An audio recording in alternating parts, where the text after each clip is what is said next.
Hello, guys. Welcome back to the Uncensored Critic podcast. Thank you, as always, for tuning in. It means a lot to me. Thank you very, very much. And today we welcome along a former actor turned director by the name of Kimberley Ford. And if anyone who's unfamiliar with Kim's work, let's take a moment to introduce her right now. So she recently won the Northern Excellence in Directing Award for her latest short film. She's a former actress turned filmmaker with her own company called KollabKreate, which started in 2023 after finishing a full-time degree in studying independent film production, obtaining a first class with honours from FutureWorks, which is credited from the University of Lancashire. During her time studying, she was introduced to feminist film theory, which explores the power of storytelling through a gendered lens, exploring authentic female expression on film. Out of this curiosity, she founded her company, which is a female-led KollabKreate in 2023, which is dedicated to making I can't be mind writing, sorry, which is dedicated to making compelling brand story films and for businesses and brands, challenging norms and amplifying voices of entrepreneurs and female-centric businesses through visual storytelling. And in the company's own words, our social media experts ensure that your videos reach their full potential across platforms by optimizing each piece of content to boost visibility, engagement, and conversations. Whether you are looking to enhance brand awareness, launch a new product, or engage with your audience on social media, we're here to help you succeed. Let's collab and create. So, Kimberley, welcome. Wow. That was amazing. Can you come and be my hype man, please? Yes. More than happy to. More than happy to. I'm just a message away, mate. Just a message away. Yes. How are you? You okay? Yeah, I'm really good, thank you. How are you? Yeah, really good. Yeah, thank you for your time. I know you've literally just come off the back of the autumn flu, which we always get here in the UK, isn't it? So I'm glad you're feeling better.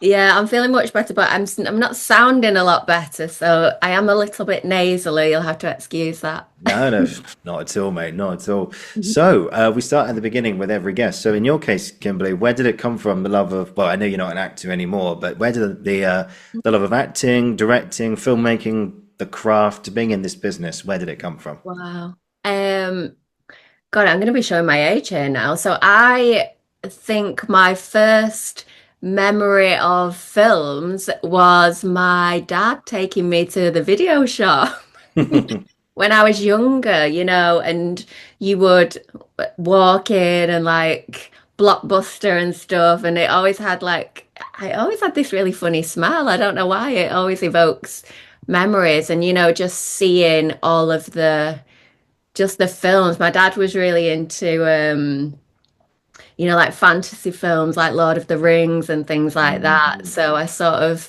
grew up watching films like that. And that was sort of like our bonding session, I suppose. So that's where the love of film sort of comes in. And then gosh, as a really young child, I went to a sort of mum shipped us off to, a little acting class, an acting group.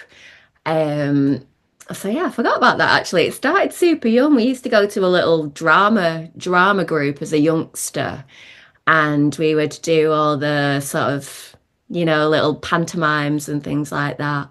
Mm. So yeah, that's probably where it started. And then I did drama at school, and then I sort of when I got to this is why I'm sort of on a bit of a mission, because when I got to leaving school,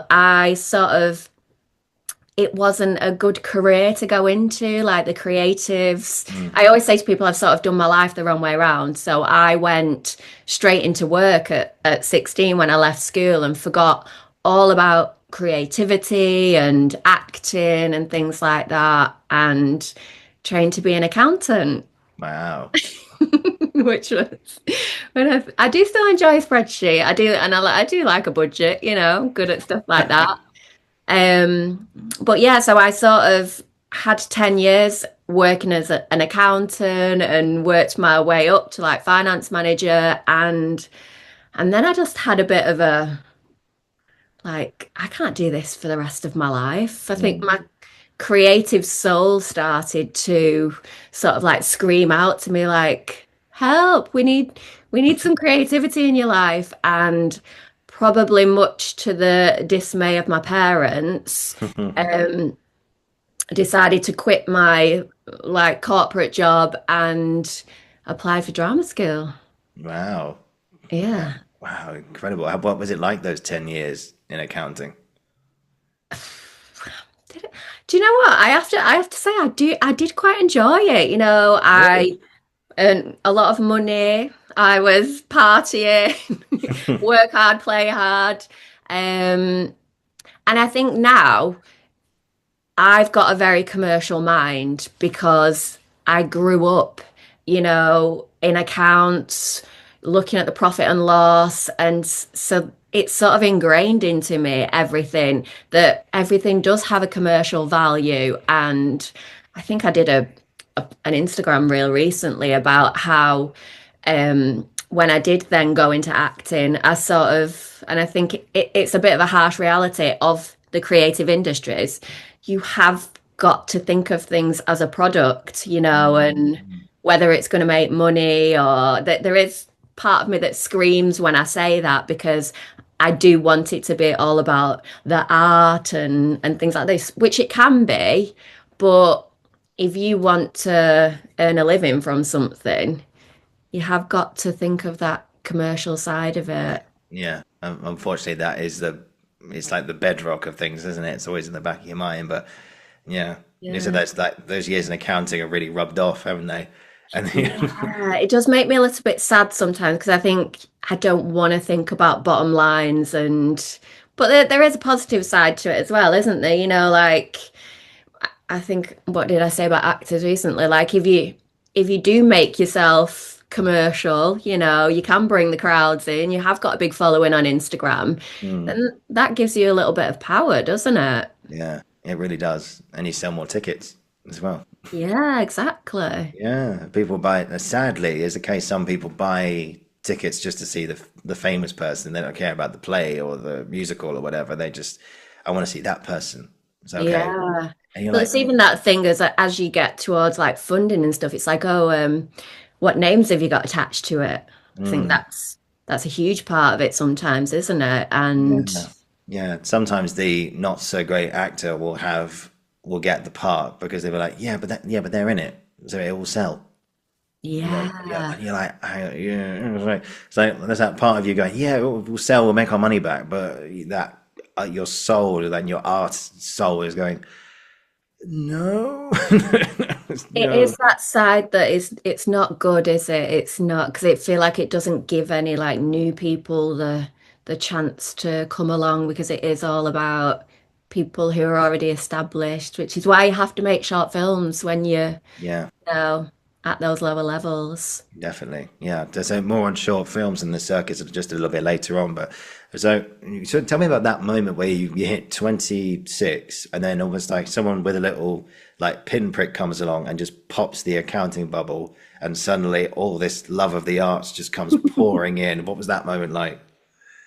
Um, I think it was just that thought of there has to be more to life than this. I think if you're I had a lovely life. I wasn't sat there like depressed or anything, but I just knew that, I was running a department, I had like a team, and it was just the same every day, Yeah, 9 to 5.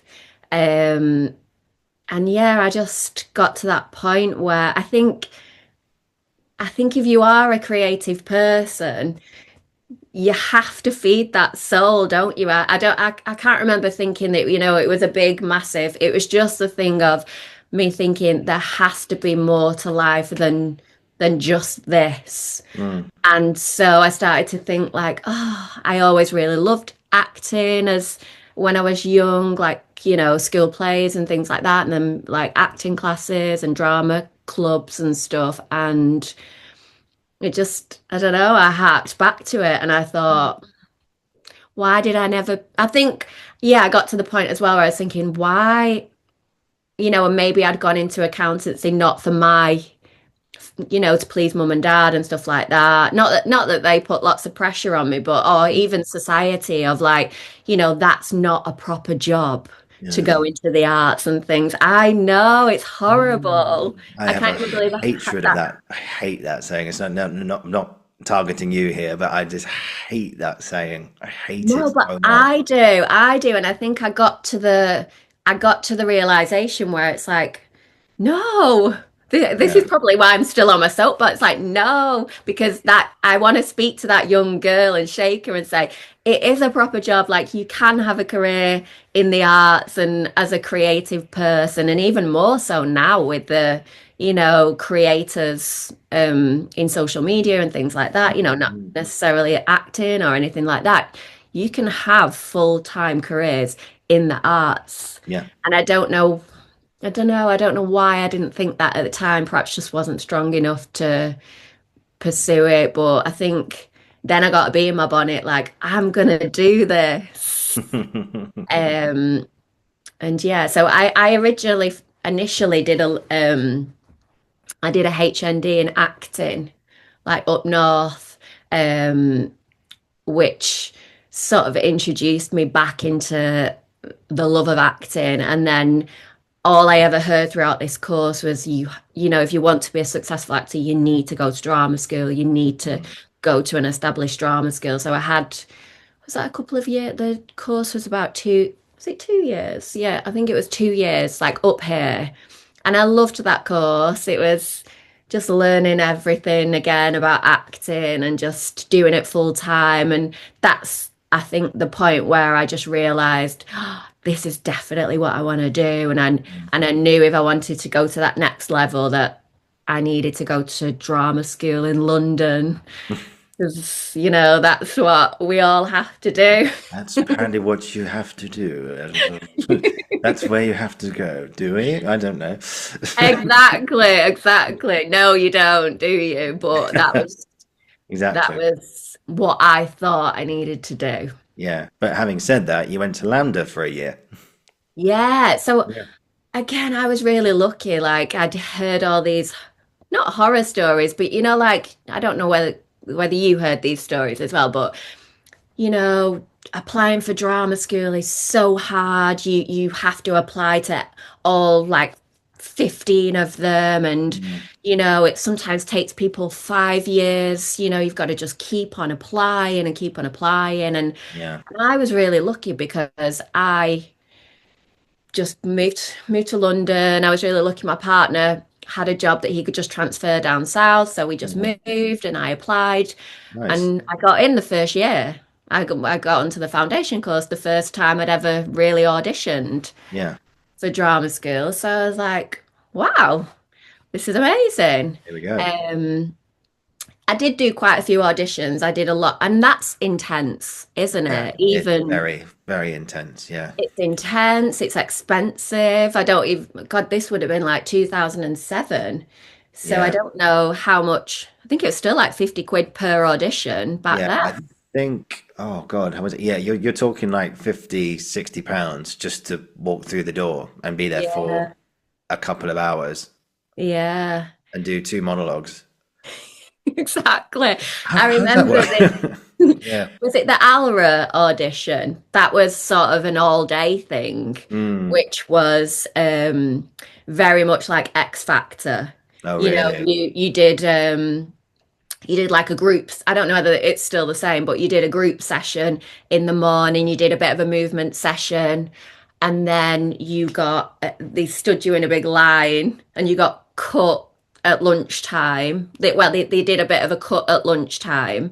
And then so you're there, it is very much like X Factor, I would say, Mm. drama school auditioning. Yeah. Um, yeah, and then you got cut, and then so I made it through that first cut, and then in the afternoon you went, and that's when you performed your monologues, and then again they did another cut, and I think I got cut on that next round, and then there was like a final round.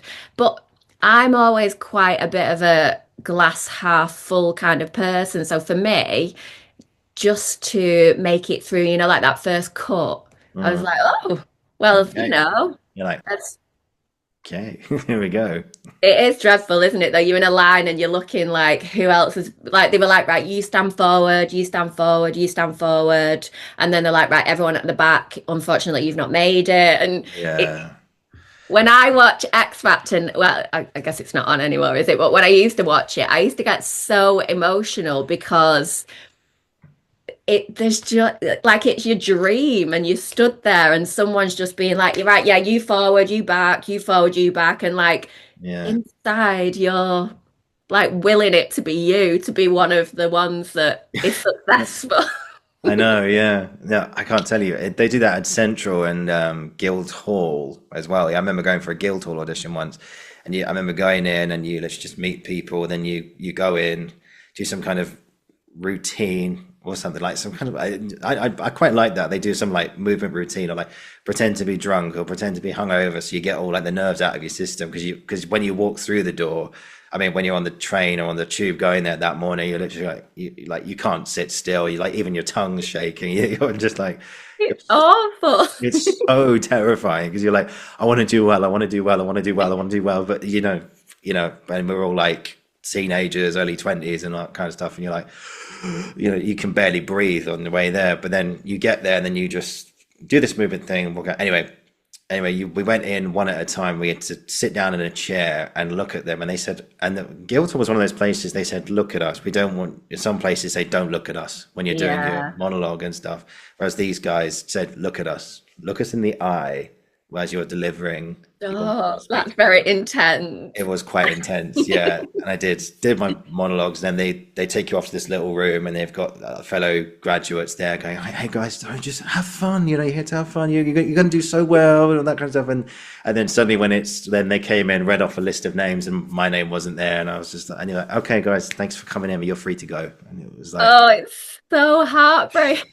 and you walk out there like you're literally carrying 100 kilogram weight on your back or something, and you're like, what was the point of coming here today? What was the But fucking I always think, like, as actors, I think this is like now, whilst I'm older and like I went through all that, we are like professional rejection takers. yeah, yeah, Like, just it's like water off a duck's back, but you do have to develop that, yeah. don't you? It takes Like a I don't, while, but yeah, you do, yeah, yeah, I don't think anyone's born with the resilience of a auditioning actor. I think it's definitely it's tough. yeah, I think I actually have drafted a post about like actors and athletes. They're so similar because it's just like you've got to just pick yourself up, get back on with it, like, and I think sometimes as an actor, you bring yourself, a bit of yourself to every single role. So you might go and do your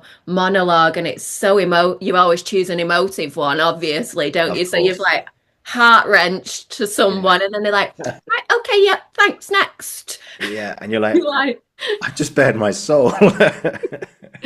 I remember my Lambda audition. Yeah, we ha so that that was again was a group like a group one in the morning and then we had or either the opposite way around and then your monologues in the afternoon and in one of the sessions there was two chairs at the front and everyone had to sit facing and the two tutors were like, right, we're going to do some improv.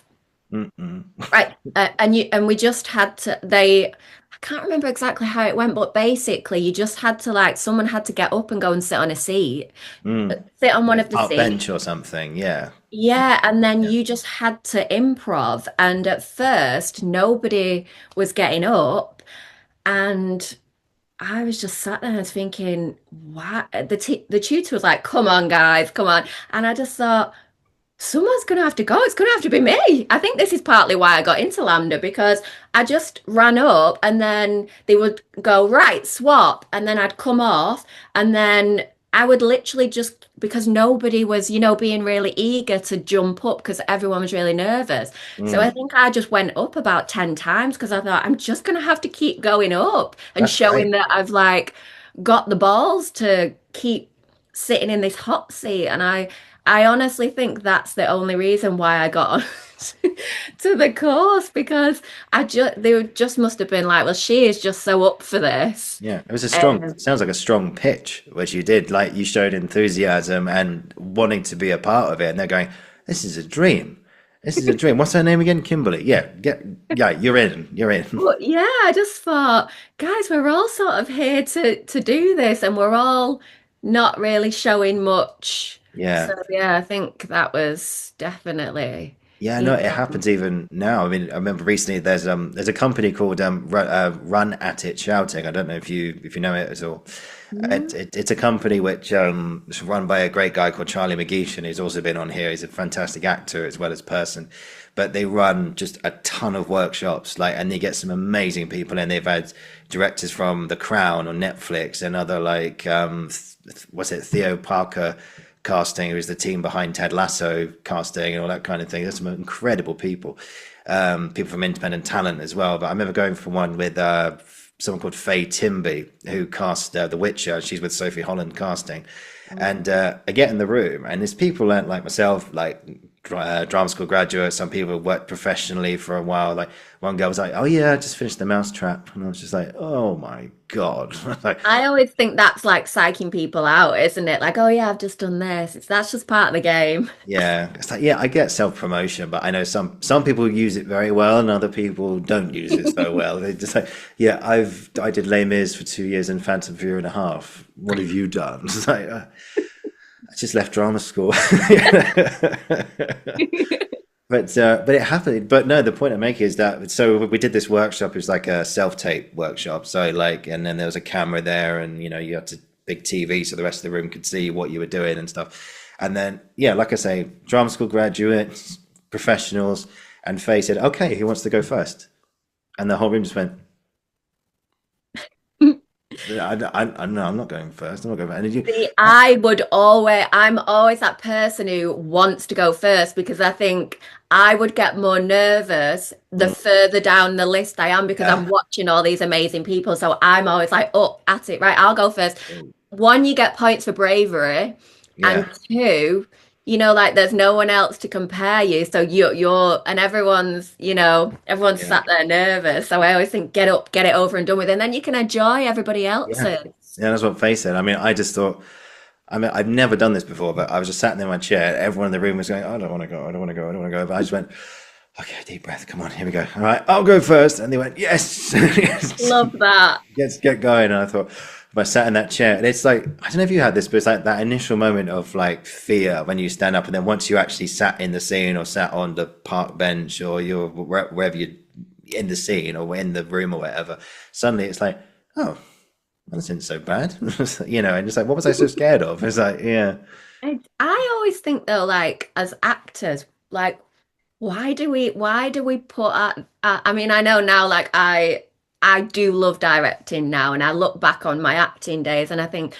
why did you put yourself through that, Kim? Like, mm, I think somebody once told me that the physiology of doing a theatre show, like what your body goes through is, nobody come at me at this, but somebody once told me that it's the same, like with the adrenaline of being in a car crash, like that really, your body goes through the same sort of process. And I was like, so we choose to like go on stage and go through this like crazy adrenaline, and we choose to do that, and it's similar to yeah, being in a car crash. wow, I didn't know that.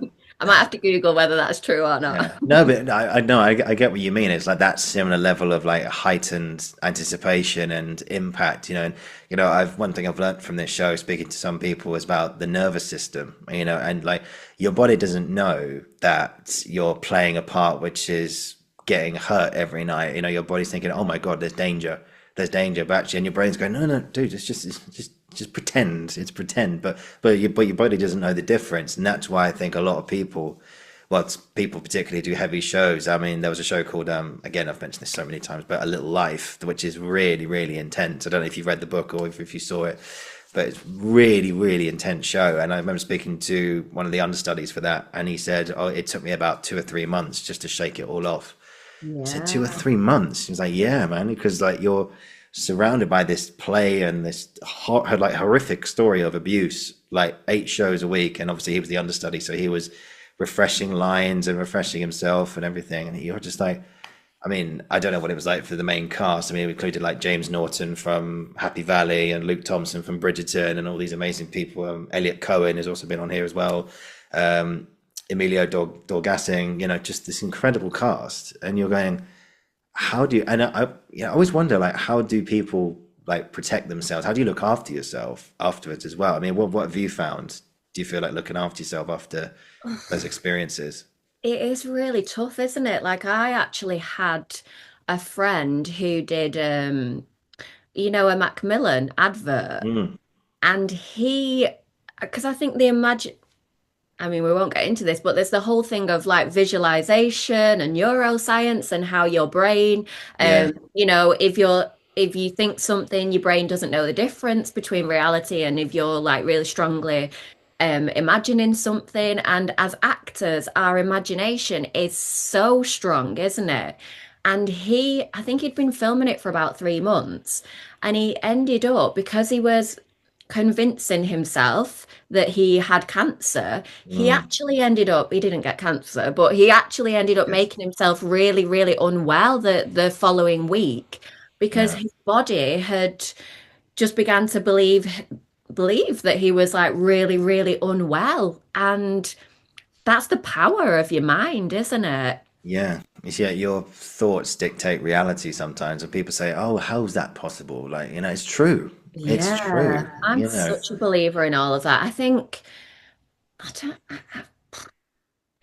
I don't know how I can't think back of how I would have actually dealt with that, but I think it is sort of probably doing something physical, isn't it? Like sh literally shaking that part off, or Yeah, doing some or having some sort of ritual that takes you yeah. from that character back to yourself. And I don't know, I think you have to do that, don't you? You have Mm, to have that differentiation yeah. between your character and you. Yeah, I think Um, so. I think from now on, I sort of like, I haven't done this yet, but I think going forward, like if I'm playing like an intense part or a part where it's, a departure for me or like a sad character or something, I think I might sit down with my body and just go, look, over the next few months, we're going to say some things that we don't mean. We're going to be in imaginary situations which seem like the end of the world, but it's not the end of the world. It's all just it's an illusion. It's an illusion. It's not real. But we're yeah, gonna have to commit to this. But just know that it's not real, and we'll get through this together. And just don't take it on board like it's actually going to happen. All that stuff. yeah, Just have a word with yourself. With you, not like have a word with yourself, but just just tell yourself, look, it's going to be all right. And I think the body will go, okay, you got a deal. yeah. I think we used to have an acting teacher who it can be really dangerous, can't it? To um use something that I think our acting teacher used to say, if something has happened to you within like the last 5 years, and you haven't properly dealt with it, like don't draw on that in particular roles because that's really dangerous. It's Yeah, yeah. You just hearing you talk about that reminds me of there's the thing called the method, or yeah, which has been misconstrued by the media as method acting. That you live your part for 6 months and then you go on set. And it's like, well, unfortunately, that's not what method is. I did a whole podcast episode with that with a great guy called Alam, who actually studied in the Strasbourg Institute in America, and wow. yeah, he goes into all kinds of details about that. And if you want to hear more, guys, go check it out. Mhm. But it's yeah. I mean, I couldn't think of anything like imagine like the damage you're doing to your mind and your body. I mean, first person that springs to mind is Daniel Day-Lewis. Who Yeah. I'm hearing stories when he was playing Abraham Lincoln, his wife had to text him, dear, dear Mr. Lincoln, or dear Mr. President, or something, or dear Abraham, Abe, I don't know, but uh, Whatever pet name she had for him. yeah, Um, and he would sign off text messages by going, "You're sincerely Abraham Lincoln," or something, and when he was Bill the Butcher in Gangs of New York. Apparently, he walked around with a top hat and became an apprentice butcher and all that kind of thing. Don't get me wrong, I love the dedication. Don't get me wrong, I think it's fantastic. But what does that do to you afterwards? Yeah. Yeah, this is not like a That's the scam. thing, isn't it? I have complete respect. Oh, You've got to have absolutely. complete respect for people who do that. But yeah, it's I don't know. It's I feel like the mind's quite delicate, isn't it? So to be taking yourself to those places, you have to have a very sort of like stable, strong mind, don't you? Which, I Yeah. don't know if a lot of actors have. Yeah, but I don't know about, I can't speak for all actors, but Yeah. from my perspective is that we want to give the best performance we can, obviously, but and if we have to draw on stuff, then maybe it's what we got to do. And sometimes these things get triggered, and it just happens. Thing, but it's funny because of Bill Nye, he's a fantastic actor. Love Actually, etc. He did a play called Skylight a few years ago with Kerry Mulligan, and it was just wow, that was something. That was one hell of a play. And he said this girl came up to him in the street afterwards, and he said, "Oh, I saw you in this play," and it was like, "Oh, did you enjoy it?" I said, "Yeah, I really enjoyed it." I said, "Yeah, well, yeah, well, thank you very much. I'm trying to be an actor myself." And she's like, "Oh, really? How's that going?" And she went, "Well, I'm getting a bit frustrated." It's like, "Why?" Because my drama teacher keeps having a go at me because I'm not.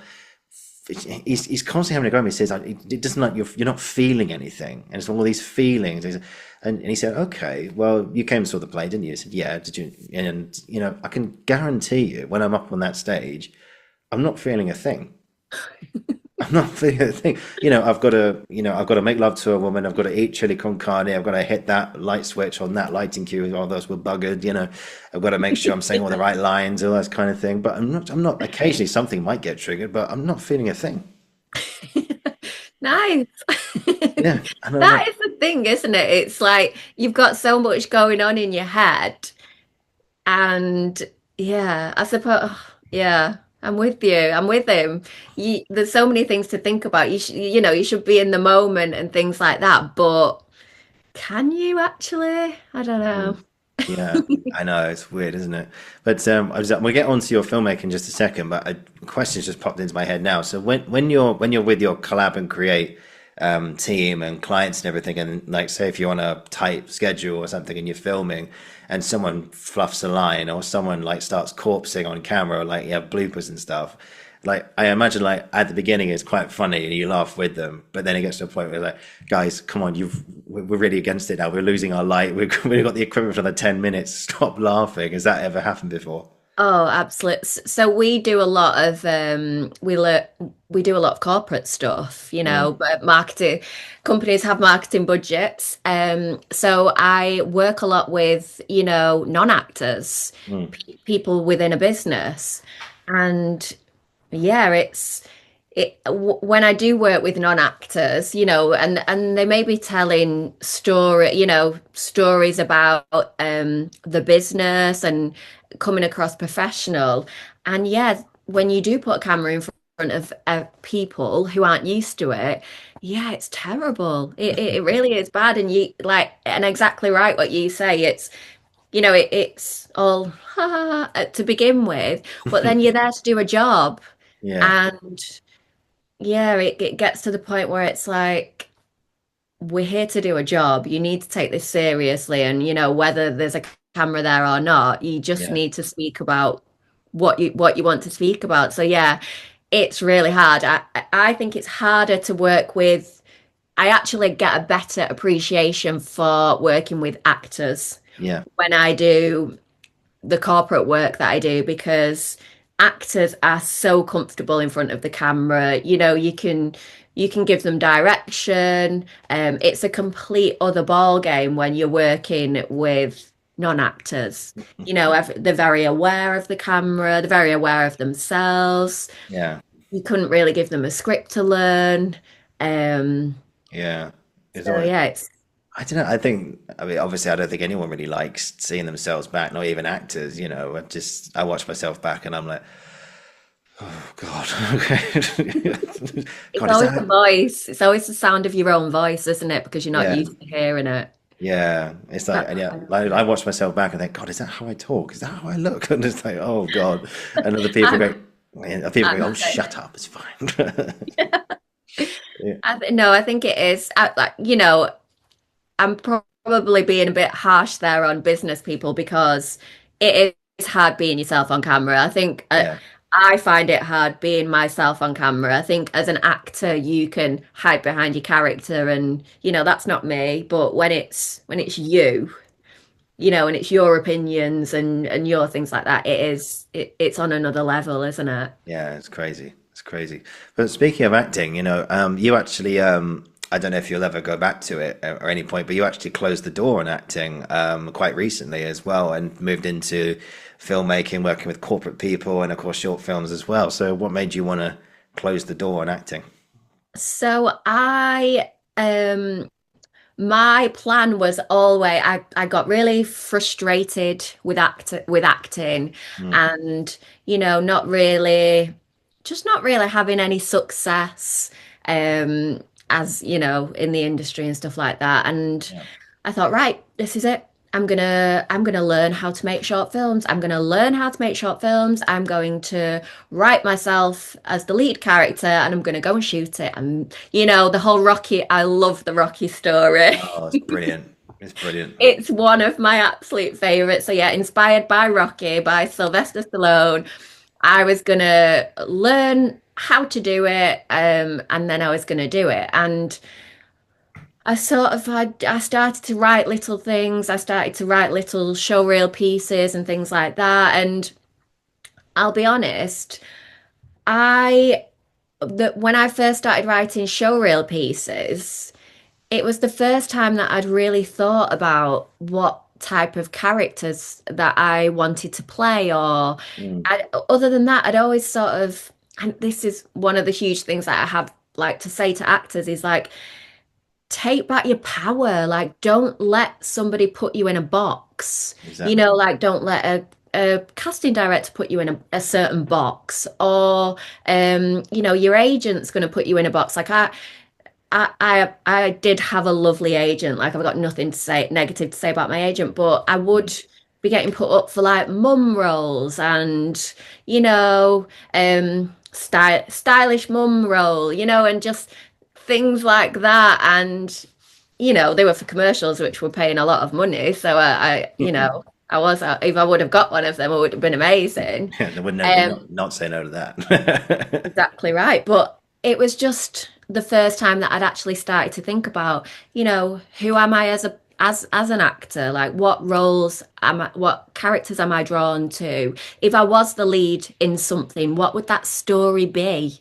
And Mm, it really made me start to think about myself as an actor, as a product, which unfortunately you have to do. You have to think, right, what is my product?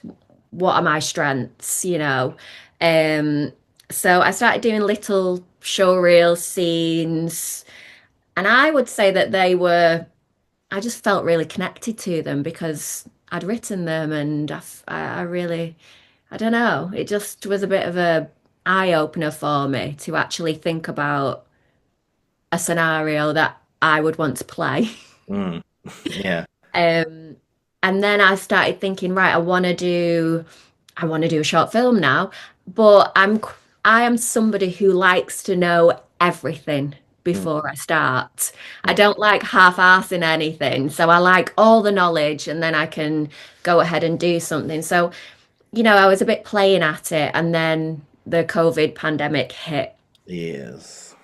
which I So don't know about spanner in the anybody works. else, but it made me definitely look at my life and think, this is probably going to sound a bit grim, but I just thought if I had died of COVID, would I have been really happy with my life? Like would I have died with any regrets? Sorry, I know this is a bit macabre. No, no. Um, but yeah, and I just thought I would be really sad that I'd never made a short film because I'd wanted to for so long. I'd always thought I just really want to make a short film. And so I decided to apply for full-time uni and do this independent filmmaking course because I wanted to just learn it all properly. I didn't want to go into it and half-ass it. That's good. That's good. Yeah, so sorry, I've waffled a bit here, but my original Oh, plan not at all. was to carry on with acting. I wanted to learn everything and then perhaps be an actor producer. So on our degree course, we basically focused on three roles, which were producer, director, and DOP. Hmm. Um, I bought myself a camera, so I'd been playing around with I had my Canon 750D and my Nifty 50 Nice. lens, and so I'd been playing around with that, and I really thought I wanted to go down the DOP route. Hmm. And then when I got to uni and we started using cinema cameras and like learning about bit rates and all of that, I just thought, this is too technical. Well, not too technical. It just wasn't where my passion was. There was guys on my course who were just so passionate about the cameras, and what they did, and Mm. I just wasn't as passionate about that. I was more passionate about like what I was seeing on screen and what the characters were doing with my acting background. So I like tossed up between producer and director. So I sort of in my first year did sort of both. We had to do like corporates, so I produced and directed. And then in the second year I produced and I produced for you had to get into groups. So you would always get into a group and then you would assign your roles. So, right, I'll be the producer, you be the director, you be the DOP. Mm. And in the second year, I still sort of sat in that producer role. And but if I'm being brutally honest, it was because I was a bit scared Okay. to step into that director role. So I thought, oh, I'll do all the organizing and then I could Mm. watch and stuff. Yeah, that's And then scary. It's scary. Yeah. yeah, I think as a director, you've got an amazing team around you and they're gonna help with your vision. But yeah, it's on you, isn't it? It's on you. Mm. And I think at first it was a bit daunting, but then I got into my third year and I realized I was like wimping out. I was like, oh, I really want to direct, but Mm. again, I was thinking, no, I'll produce. And I had this idea. My final year project was a short film called Grey Area, and it was about the grey area of consent. Uh-huh. So it was about a girl who she'd been on a work night out with colleagues and got drunk. Mm. So it was discussing, for me, there is no grey area with rape. It's either a yes or a no. But as we all know, it's a huge issue that there can be a grey area when it comes to the law, Mm. and so it was a project that I was really passionate about. And I always thank one of my friends on my course because we were like, oh, what roles are we going to have? And I was like, oh, well, I might produce it. And he was like, Kim, this is your idea. This is your film. You are directing it. Go for And I it. was like, okay. Yeah. And I think I always say to him, like, I have him to thank because without him going, look, you're doing this, I probably would have ended up producing it Mm. and could have been on a different, I could have been on a different path. And then directed that and I just realized when actors the whole process of like uni and doing auditions with actors coming in, I used to like see the actors and it just made me think acting is not for me. Like I used to get super nervous Mm. doing auditions, and when I took a step back I used to think I didn't actually enjoy that process. Mm. I really didn't enjoy I know like sometimes it was just all very, very stressful. And when I was directing, and I love that process. I love it and I'm so passionate about it. And when I started to do that, it just made me realize I knew that I wanted to be in that arena. So I knew I wanted to be around filmmaking and acting and writing. Yeah. And I thought that it was the acting that I wanted to do, but it wasn't until I started directing that I realized actually that, yeah, that's it. That's Mm. what I want to do. I don't want to act. I Yeah. was sort of like so near to it, but so far. Yeah, it's like part of the journey, isn't it? Like people go, like you look. I mean, I'm not speaking for you here, but you look back and think, well, I don't know why I dabbled with acting, all that kind of stuff. Well, but if you hadn't dabbled with it, then you wouldn't have found producing, and you wouldn't have found directing, you wouldn't have found your time at Future Works. Yeah. You wouldn't be here in this situation right now if it wasn't for being an actor in the first place. So, it's all part of that journey, do you think? Yeah, but do you think you'll ever step back into it? My agent actually a few months ago was like, if you ever want to come back, the door's always open. Um, I don't know, never say never. Like I have to admit there are times when I'll be directing and I'll think, oh, I want to be in front of the camera. There is still that little side of me that There you go. thinks I want to be in front of the camera. But if I had to choose between sort of never doing, if it was like, right, Kim, you have to make a choice. You can do this forever or this forever.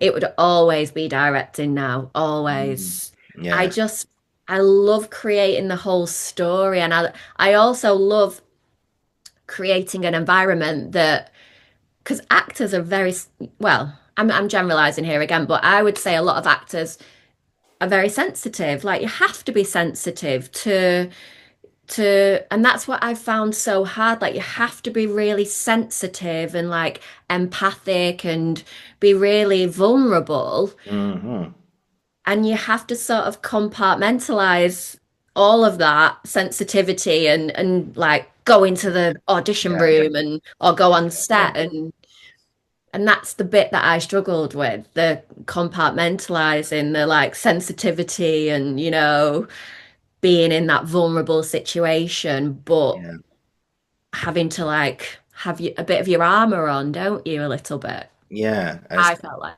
that. Yeah, no, no, no. And like you say never. And you could be like one of those directors, like which one is it? Like Hitchcock or Peter Jackson, or they give themselves a cameo in their own films. Tarantino. Or Tarantino, he's a very good example. Yeah, I mean, do you ever be tempted to do that? I feel like that would, I'm either being the lead, I'm not having a cameo, I'm either being the lead or not. No. No, I don't know. I think, yeah, never say never. Maybe there is always a part of me that will always love acting, and Of course.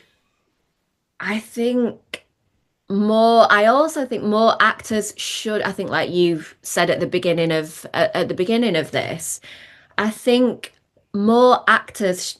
I'm on a mission to empower actors to make their first short film because, like you were saying, you have such a massive appreciation for the filmmaking process Huge, huge.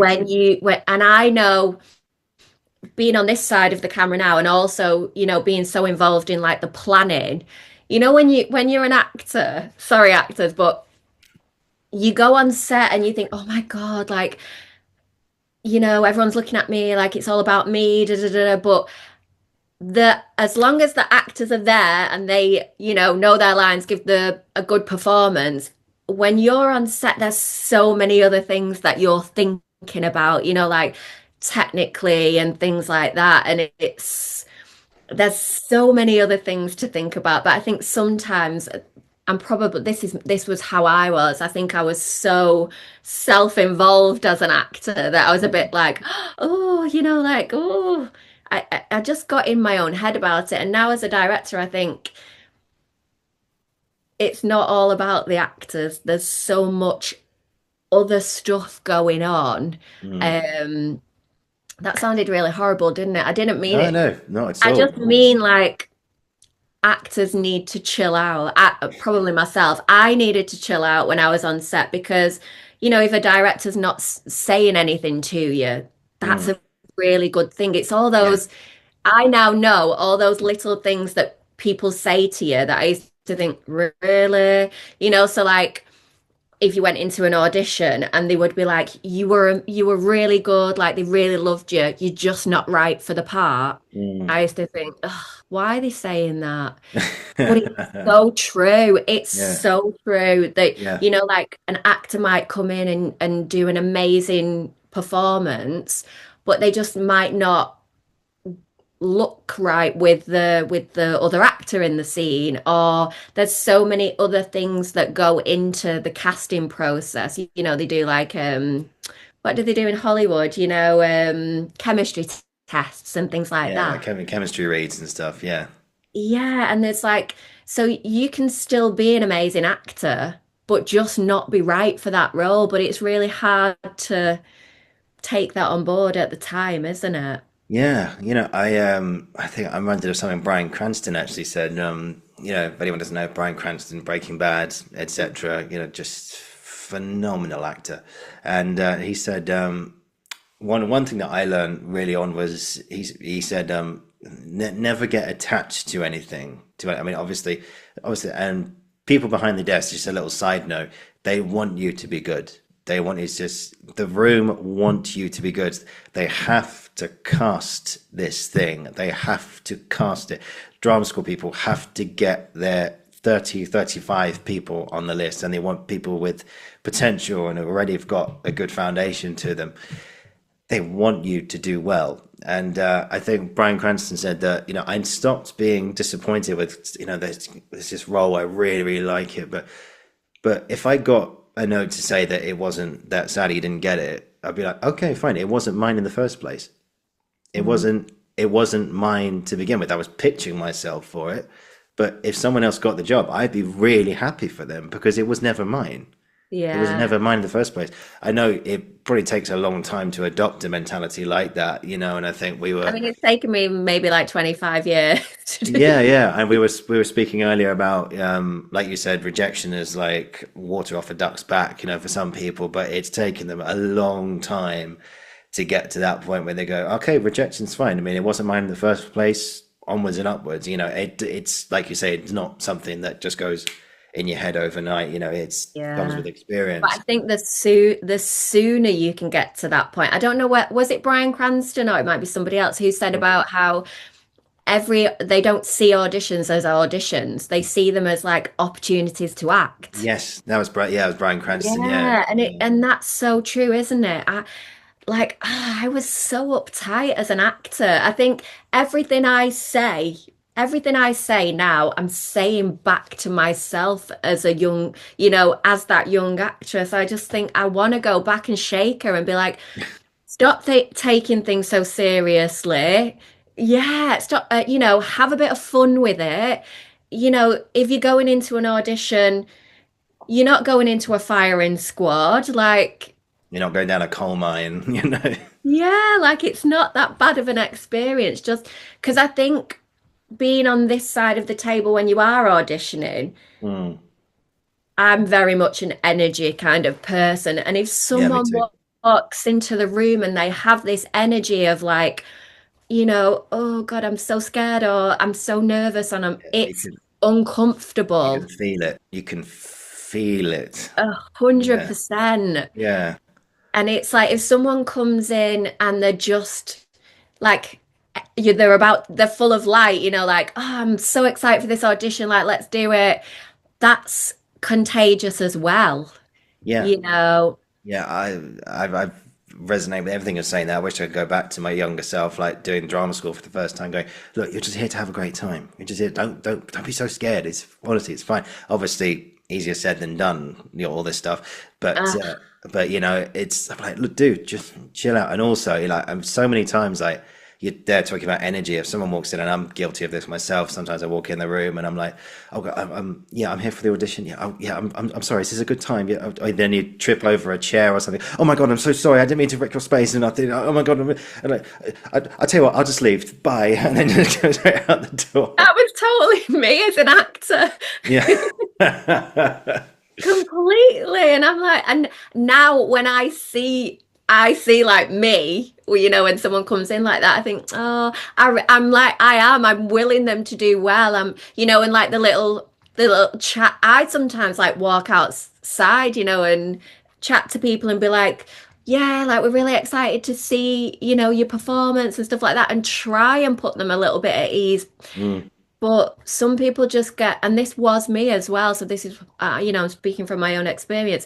You get so in your head about stuff. It's like, oh my mm, God, like this audition, like it's life or death. And yeah, it's not. But oh, like you said, it's very easier said than done because also it's important, isn't it? Nerves are good because it means that you care about what you're doing and mm. it's just controlling them, isn't it? Yeah, and exactly like you say, if someone walks in with a quiet confidence, not like an overconfidence, like, look at me, I'm the best thing you'll ever see today, none of that crap. No. But if someone walks in with a quiet confidence, but you can still feel it and you can see it as well. If someone comes in that goes, I know what I'm, I know what I'm doing, I know what I'm doing and Yeah. stuff.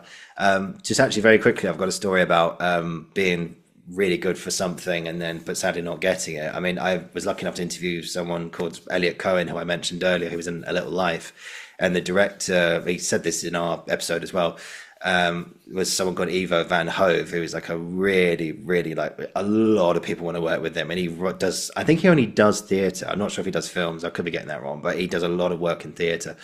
And Elliot went along to this audition. He said, I prepared like there was not a question he could throw at me where I wouldn't have the answer. And I went in there and I did it all different ways, backwards, forwards, on its head, sideways. And at the end of it, the director goes, "This is good work." And then it's like, okay, fine. And as he walked out, the casting assistant who let him in said, "He never talks in audition, so well done. Seriously, well done." And I go, "Oh, okay, great." And then his friend comes along and says, "Oh, hi, mate, how you doing?" It's like, "Yeah, I'm good. Yeah, how was your audition?" "Yeah, a bit drained now, quite intense and everything." And he goes, and he gets his script and he goes, "Oh, yeah, I've got a script here. I haven't learned it. Should I just go in?" And he was like, yeah, cool, go on, man. Yeah, enjoy it. Okay, cool. I'll just see what happens." And then he goes in, and he got the part. This is the thing, isn't it? This is Yeah, the thing. and Because, yeah, just yeah, nonchalant, like authentic in the moment, probably. yeah. And Oh, I mean, I don't know what Elliot's audition was like, but I imagine it was fantastic. Because then then Eva remembered him years later, saying that, "Oh, do you remember that guy? Yeah, get him in for A Little Life." Yeah, but that's the thing, that they'll remember you. Obviously, good work never goes yeah, unnoticed. I think we were completely. talking before we started recording, I'm a believer in karma and stuff, and if you put out good stuff, it will find its way back to you one way or another. It might take a bit longer than you want it to, but but it does happen. It does come back to you. Yeah, I but think even on that, like, even at, I'm very early in my directing and filmmaking career. mm, But for me, when I'm thinking of a film or writing a film, I'll always think of actors, who I've been in class with. I think, oh, they'll be good for that. Or, if people who have auditioned through university and for projects and stuff, I always keep them, if they've come in and they've been really prepared and they've done a really good read and stuff, I always keep them on my radar and start to think, oh, would they be good for that? Because I want to put them in films, because they are really good and they are really prepared and things like that. So I yeah, think I'm definitely someone who always remembers people and thinks, oh yeah, I'll get them in again, or yeah. And even on my like very early level. So that definitely must go up mm, the ranks. yeah, for sure. I mean, Sure. there's another Bryan Cranston thing. He's full of fantastic advice, isn't he? Brian. He got really successful quite old as well, which I really like, Yeah, old later in life, didn't he? Which I yeah. love about him. Yeah, I've got so much time for him. He's such a cool guy. I was lucky to see a live Q&A thing he did at the National, and he was there. He was doing a play called Network at the time, which I also Evo directed as well, I think. And Wow. yeah, that was amazing. Full of, like, it was a big story about how the media presents the truth in heavily inverted commas and all that kind of stuff. Oh God, what did he say? Oh yeah, he said if you go into a casting room, he said, look, you don't try and be better than anybody else. you just work harder than everybody else. And then he did this thing, and someone recorded him doing it, saying, "I want to do my best to outwork everybody else, so I can make the casting director go from here to here." Love that. Yeah. And for anyone listening, it's like someone's like resting their head on their hand, just like, okay, here's another audition. And they go, hang on a sec. And they just lift their head and go, what's going on here? And you go, and I think that's perfect, because you want to work hard for stuff, and Yeah. and if they don't get, again, he was another example. Vince Gilligan, who created Breaking Bad, he auditioned Bryan Cranston for something else 7 years before Breaking Bad happened, and then all of a sudden, all these years later, he goes, I remember Bryan Cranston. I think he'd be good for this part. Yeah, and they offered it to him, and I just Yeah. so like you say, like hard work and also being a nice person as well Oh, doesn't cost a lot. Doesn't 100%. doesn't take up too much energy. Just being Yeah. yeah I'm so with you on that. I like what you said there about hard work as well. And I think this industry it's not for the faint-hearted. It's very hard, like yeah you're not gonna, the lucky few might get something handed to them on a plate, but 9 times out of 10, it takes 10 years, doesn't it, to be an overnight success. And it's a yeah grind. It's grinding every day and mm, not giving up and doing it because you love it. yeah I think it's me with directing now. I know I will direct for the rest of my life now, whether I have commercial success or not. I will make films now for the rest of my life. And I think that's the difference with me with acting. I was up and down with acting. I would do it for a bit and then I would stop and I would do it for a bit and then I would stop. And I was never driven by passion. mm, I would say half of me was probably driven by, you know, wanting to prove people wrong, like I'm gonna make it, which is yeah not the right, yeah. there is a little bit of that. It's I, a I little, think I think it's in not, all of us, just a tad, yeah, just a you want tad. to you want to prove people wrong, don't you, and make it. But Oh I yeah think that's the difference with me, actor Kim versus director Kim. With directing, I just love doing it. Like I will sit. This is a really geeky, sad thing that I will do, but I will sit and screenshot on my Mac scenes and build a storyboard so I can see exactly what coverage the director has done. The amount of, like, I think I put a post on it on my Instagram, the amount of storyboards of me screenshotting famous films on my laptop is ridiculous because I just love it. I'll walk down the street and I'll be thinking, oh, this would be a really cool location for this. I just yeah have a director head on all the time. yeah yeah And I'm yeah. constantly thinking like, oh, that would be a really good story. Ooh, that would, like I just never stop with it. And I was never like that about acting. Yeah, absolutely. I do the same. Like I started writing now, and I never thought I'd set out to be a writer at all. But I'm writing a few things. But Love that. now I hear conversations like, and I just think, I think that would work brilliantly in a play. I don't know how or what the context would be, but I just loved this joke. Like you'll just hear something on the tube, or you'll hear something in a coffee shop, or even like you'll have conversations with like friends or family, and something that's quite banter, like full of banter or something, and you go, God, I must remember this. But I like then you try and write it down, and your brain goes, I don't remember a thing. It's like, oh. But then you try and, but I think it gets logged away somewhere in your brain, and it just kind of decodes it, and then you come back to it a few years later or months later or whatever, and you try it from there. But yeah, but then that's not geeky at all. It shows that you're passionate about what you do. Was It's a there is little there bit geeky. yeah, I'm sorry. Is there one film in particular that you just or films, if you can't think of just one, but where you just look at the shots and you just go, wow, that's amazing. I love anything by Chloe Zhao. Like Mm, I love Nomadland. yes, And yes, I love her process as well. So how she used it. I'm a massive fan of Mike Lee.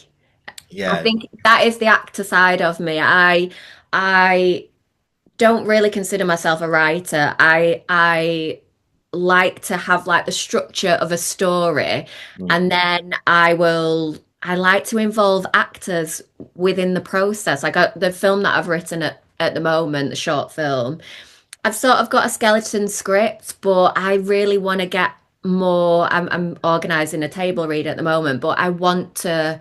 It's by no means a finished script, but and I want to get actors involved to sort of improv sections of it and things like that. And I think I love that side of stuff. And the thing what I love about Chloe Zhao is how she uses non-actors mixed in Mm. with actors because it just makes it Okay. feel so authentic. Yeah, yeah.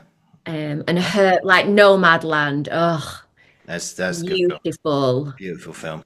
Beautiful film. Yeah. It Love won Best that. Picture, I think, didn't it, when it came out? So yeah, Yeah, remember going she to won see Best that. Director. Yeah, I remember I had a phase at the time of going to see every film that won Best Picture, and with that one you walked out of, and you thought, oh, okay, yeah, I can see why. I can see why because the Yeah, shots and the acting and everything. But I think, the just thinking about soundtrack. yeah, the soundtrack, excellent. I tell you another one which completely blew my socks off was Green Book. I don't know if you saw that at No, all. I'm gonna Oh, add it to the list. yeah, it's Viggo Mortensen, who was Oh, I Aragorn love in it. Lord of the Rings, and Mahershala Ali, who did Moonlight. Yeah, he did Moonlight and a few other things as well, and House of Cards on Netflix before that stopped being popular, and for obvious reasons. But Oh, yeah. yeah, but yeah, no, that one you just it's I won't tell you I won't spoil it for you, but it's a story about this Vigo plays it's set in New York I think just after the Second World War, something like that. Well, yeah, but basically it was a time when racism was still very much a thing in the States, and this guy grows up being completely not accepting of people with a different skin color to him. He's a white guy, and he gets a job taking this black pianist around the southern states. And as he goes on this, he literally goes on a journey and discovers how the attitudes at the time it was very different. Like this was when they had hotels for blacks only, and like the blacks couldn't stay in white hotels. It was still very much segregated.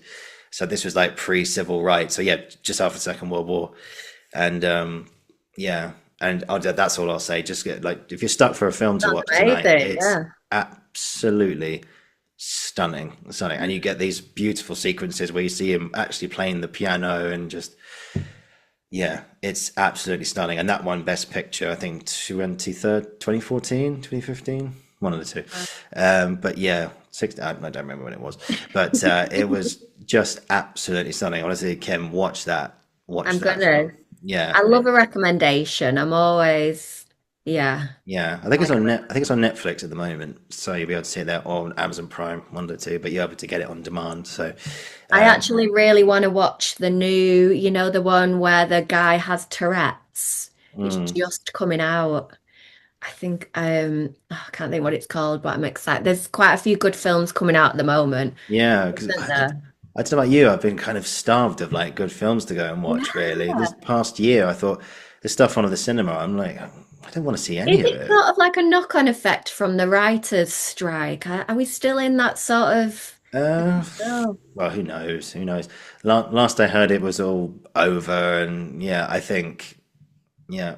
Actually, no, I never thought about it that way. And No, maybe, it's all done now, isn't it? But I think it's yeah, with that period where they couldn't make anything, or yeah. um, There's a lot of shit yeah. films.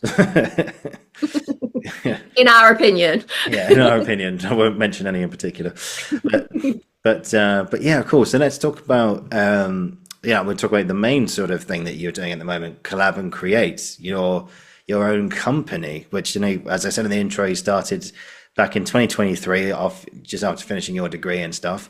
So yeah, how have the last 2 years been? Oof.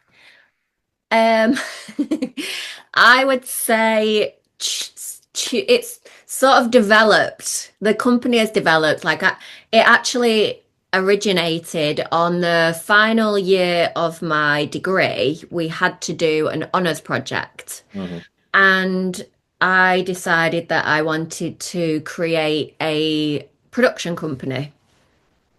And so I produced, was it three short films through KollabKreate? And it's all the, um, what's the word? The thing is in the name. It's all about collaboration and creating. And so I left uni and I was like, right, this is it. I'm gonna be a production company. And yeah, people don't pay you to make short films. Can't earn a living off that. Mm, So we've had to sort of like pivot and we've gone more into the business side of things. So working with small businesses, video content is obviously huge for marketing departments. And it's quite nice because now I sort of compartmentalize like head and heart. So although, KollabKreate, I'm still doing video and storytelling and things like that, it's very much the head side of me where it's, marketing and commercial and what's the ROI on this video for the company and things like that. So, yeah, and then I've sort of still the contacts like cross over. So, like camera guys that I'll work with on the corporate stuff will then cross over and work with me on the short film and passion project stuff. mm, So they sort of go side by side at the moment, but it's tough. I would say turning a passion into a business mhm. is not for the faint-hearted. No.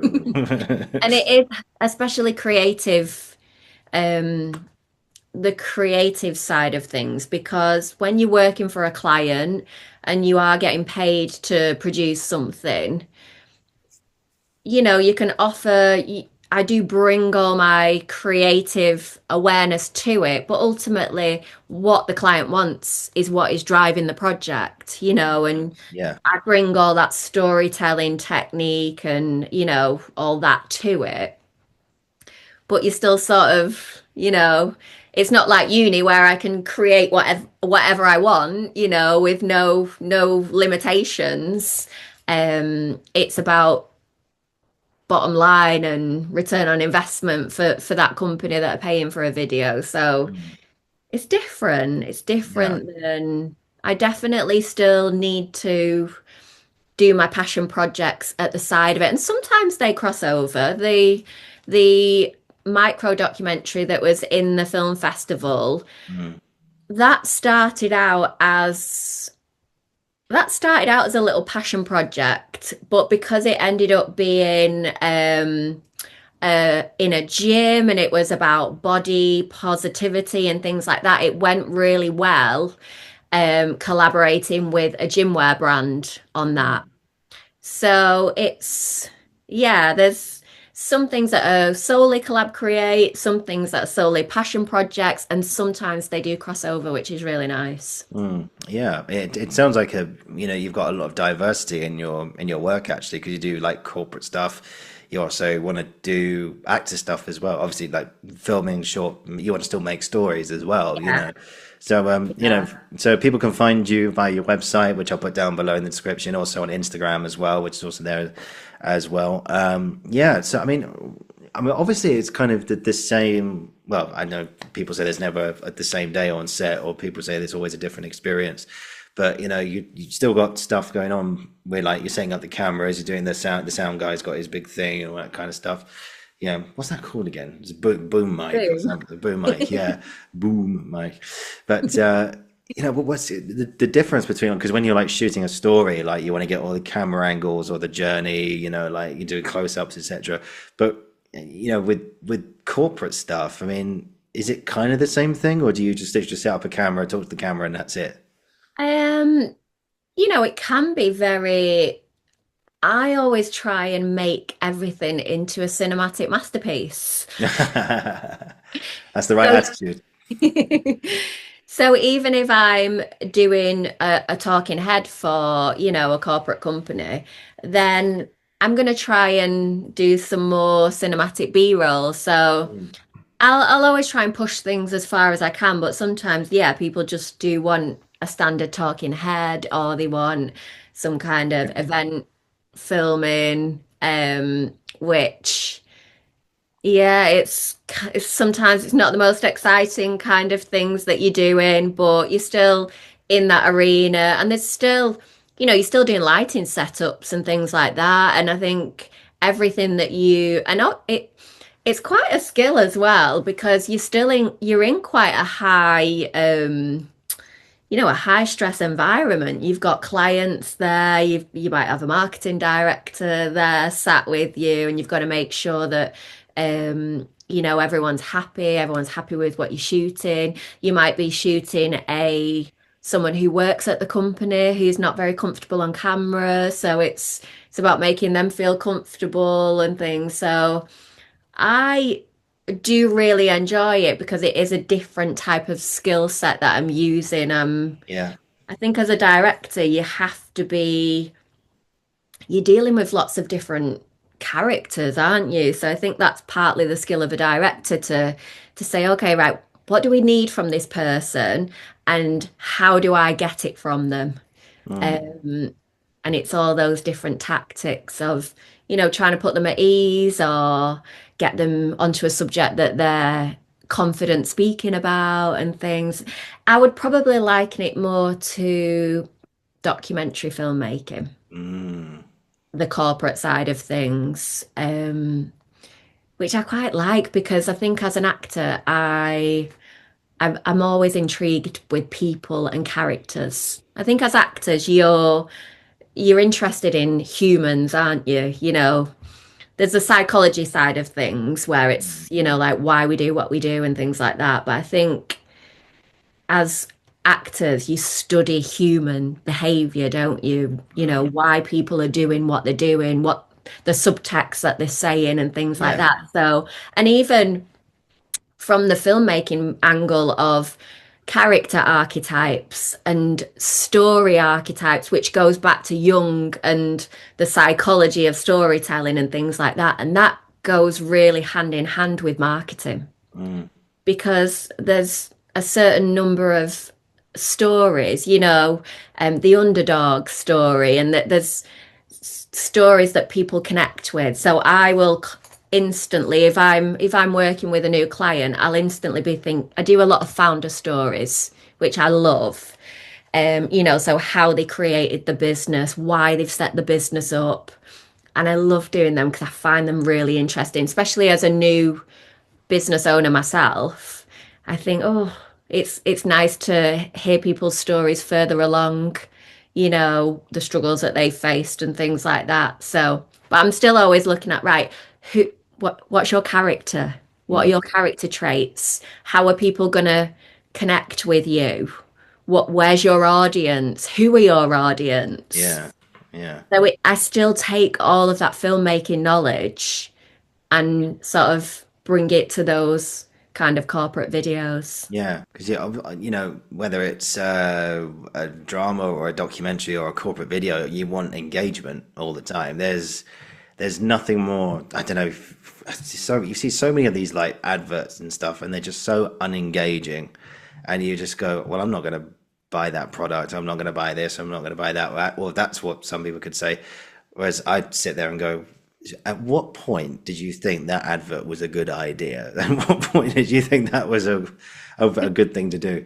But no, but it's the engagement. I think more than anything, you want to be involved. You want people to watch. You want people to go to that company. You want people to tune into that drama or that comedy or that slice of life. Or you want people to buy products. You want people to go to use their services for Yeah. something. And people You buy know. from people. So it's like, I always say to people, if you're a business and you're trying to sell something and you haven't got like a founder story, Mm.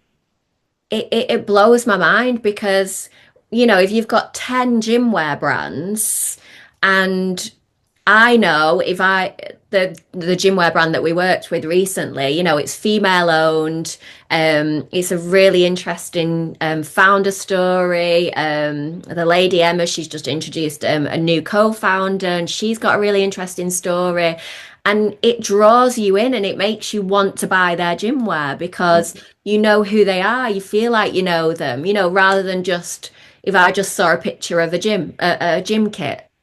It's people love stories and they love finding out why you set up your business, and they are like mini films.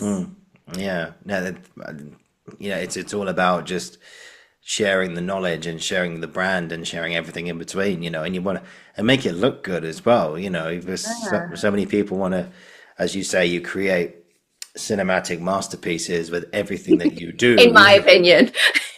Your opinion, yeah. And so, how do you feel? How do you feel about do you do the editing as well afterwards? Yeah, I I mean, love editing. do you? Oh my God. We tried doing that at drama school. I absolutely hated it. Oh, I didn't get I the technology. I didn't get what the things were doing. We used this thing called Da Vinci. I'm not Da sure. Vinci, yeah, my favorite. Oh my We God. actually learned a software called Avid, which is the industry. So we did that at university. We did like Premiere Pro, Adobe, which is the Adobe one, Da Vinci, and Avid, and we actually started. So I would have done it. Premiere Pro is probably, I would say, the most not basic, but the user friendly, and then it would be Da Vinci, and then it would be Avid. Mm, Avid is crazy. Like I really struggled with that. But we did it, we learned Avid first mm, and then DaVinci and then Premiere Pro. And I was like, why didn't we do this the other way around? Yeah, it was but no, I also think I don't know if it's my acting background. I think actors are really good editors because you can feel the pace of a scene. I know I can feel when something needs to cut, or whether it needs to go to the other person in the scene, or do I want to stay on if I'm doing like if it's a two-hander, do I want to stay on the person who's reacting rather than the person who's speaking? yeah. I think actors, and also I think once you're editing, especially corporates and things like that, that's really where you build the story. Mm, So in social media and marketing and things like that, you've got the hook. So what's the hook? And then you've got what's their proof, that you should be buying what you should be buying from them, and then more about maybe the product. So it's about building. I love the editing side of things. I can lose myself editing. yeah. I can just sit there for about 10 or 15 hours and I won't even notice. No, I just didn't get what it's like cutting scenes. How do you add effects here? And then sometimes you play it back, and then it's just a big exclamation mark saying that that file's not supported or something, and you're trying to figure out. It was just, I just like it was an absolute nightmare. I hated it from start to I finish. definitely feel your pain. I did go, but once you get over that hump, you're fine. Yeah, I suppose like if I went back to it now and actually like had like a proper crash course in it, and actually got to grips with it, and had a little play around with it, I think actually I'd be like, okay, this movie wasn't so bad. But like everything in the beginning, you have like a bad experience first, and you think I'm never doing that again, and then afterwards you're like, oh, this wasn't so bad. I reckon if you went back to it now, you'd probably be like, oh, what was I so worried about? This is easy. Because you must Yeah. edit these podcasts, do Yes, you? yeah, I do. Yeah, I just use iMovie. I find now though, if I go to those like simpler editing software like iMovie or, like CapCut or one like I'll get frustrated because it doesn't have the functionality that I want to, in the bigger editing software. I'll be like, why can't I do this? So yeah, it's that functionality side of it, which is Yeah, I'm happy with basic level. you're happy with a cut, Cut, like your transition in. transition, outro, done. Can you see them move? Yes. Can you hear them? Yes. Does the cuts there? Yes. Does the outro look okay? Yes. Oh, see, we learn all the dark art of editing, like J Oh, cuts and L cuts and match cuts, and I love it. There's so much dark art to editing that when you know it, you're like, ah.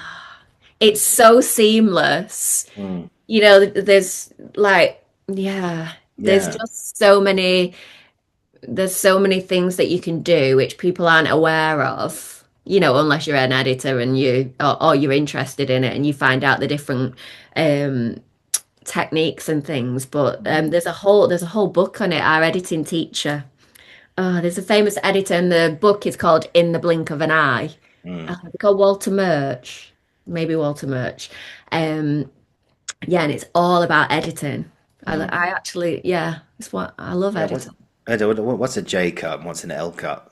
Oh, okay. So I might get this the wrong way around. So do you know, like when so the scene is coming to an end Yeah. and you will hear the audio of the next scene, but before it Before it started. transitions. Yeah. So that's a J. And then or an L. Is it an L? And then they're That'd be just a the opposites of J. each other. The other one is you will see something while the last scene is still speaking. Mm. That'd be an L cut, I think. Yeah. Yeah, I think an Yeah, L because would be the there's image, and then you would still see the image, and you would go on to the talking, and then yeah. a J would be, yeah, that the talking would start, but you would still be on the other image. Mm. Yeah, because like the tab for the audio would go a little bit longer underneath, and then the visual one would just be a little bit behind, and then Yeah, it exactly right. would join in, then you join there, and all that kind of stuff. Yeah, but like I don't know, And I like love a match cut. We in our second year, was it our second year? We had to one of our editing tasks, submissions, was we had to edit a fight scene. So mm, we received all the footage, wow, and then we had to edit the fight scene. So you would have to choose, like someone might be throwing a punch and you'd be on the wide, and then you would have to match yeah, where the fist lands on the face, in the close up. And yeah. I tell you what, there was one moment which I was proud of. Like I think we mentioned this off camera when I was at drama school. We made our own short films. We made one called "Where the Fuck Is Grandma?" And it I really was. need to watch this. You have to send me the link. I will, yeah. So I'll send you a link after this. Yeah, there's a couple of like just bear in mind we were like it's our first time doing this. Maybe a couple of cuts which are very obvious or something like that. It was our first time doing it, but no, but I was really happy with it. With what we did, and oh God, we had a nightmare. We shot for a whole day. One time we shot it in a local pub which was owned by Rebecca, who I wrote it with as well, in her brother's pub in Surrey, and. We got there, we shot everything, and we got back and we realized our SD card had fucked up. And Oh no, it that's wasn't, just like the worst nightmare. yeah, and it wasn't formatted or something. So we had like two or three clips from inside, but the lighting was all wrong. You could barely hear us. And then there's all these files of just a dark screen. And then you open it up and it was just Oh white noise. And we're like, oh, for God's sake. But actually, that was a blessing in disguise because we had to shoot it again and we went back another day and it was perfect. We had the best lighting, we had everything we needed. no. It was like, Oh, that's a gift from the creative gods then, isn't it? yeah, yeah, yeah. It's brilliantly disguised as our worst nightmare. And yeah, Everything happens for a reason. exactly. Yeah, yeah. I always remember there's a term in editing where people will say, "Oh, that's jarring." Mm, And I remember my editing teach, and I always just think it's so brutal. It was like, yeah. "Oh, this bit is really jarring, this bit." And I remember this was like the first bit of feedback that you get. So you put your edit together and you think, "Oh, it's amazing." And then you send it off to your tutor, and then you get all the feedback like this, and obviously you have to have constructive criticism. Actually, there's no point in them saying like, yeah, this is really great work. You might get a little bit of that, but they're going to tell you all the technical things that are wrong with it. And Mm. I remember that first time them saying, yeah, this is jarring, and it's when this is what your cut will be, it'll be jarring. It's where, it's where basically you will cut to something and it doesn't make sense. So maybe like unless you're doing a jump cut, like someone might be walking down the street in a wide and then you might punch in and they'll be like way further down the street, and it sometimes it can be a bit jarring because you think why has he got that far in 1 second? Mm.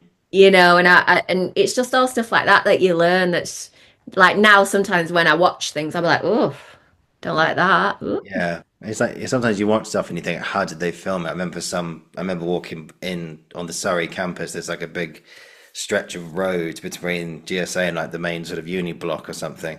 And I remember some guys were filming this. They were trying to film like a running shot. So someone was running down the road. So they got someone's car and they opened up the boot and they were sat in the boot of the car and they were like, okay, ready, 3, 2, 1, go. And then the car started to drive and they started to run down. And I remember thinking, oh my God, if they get that on the first take, I would be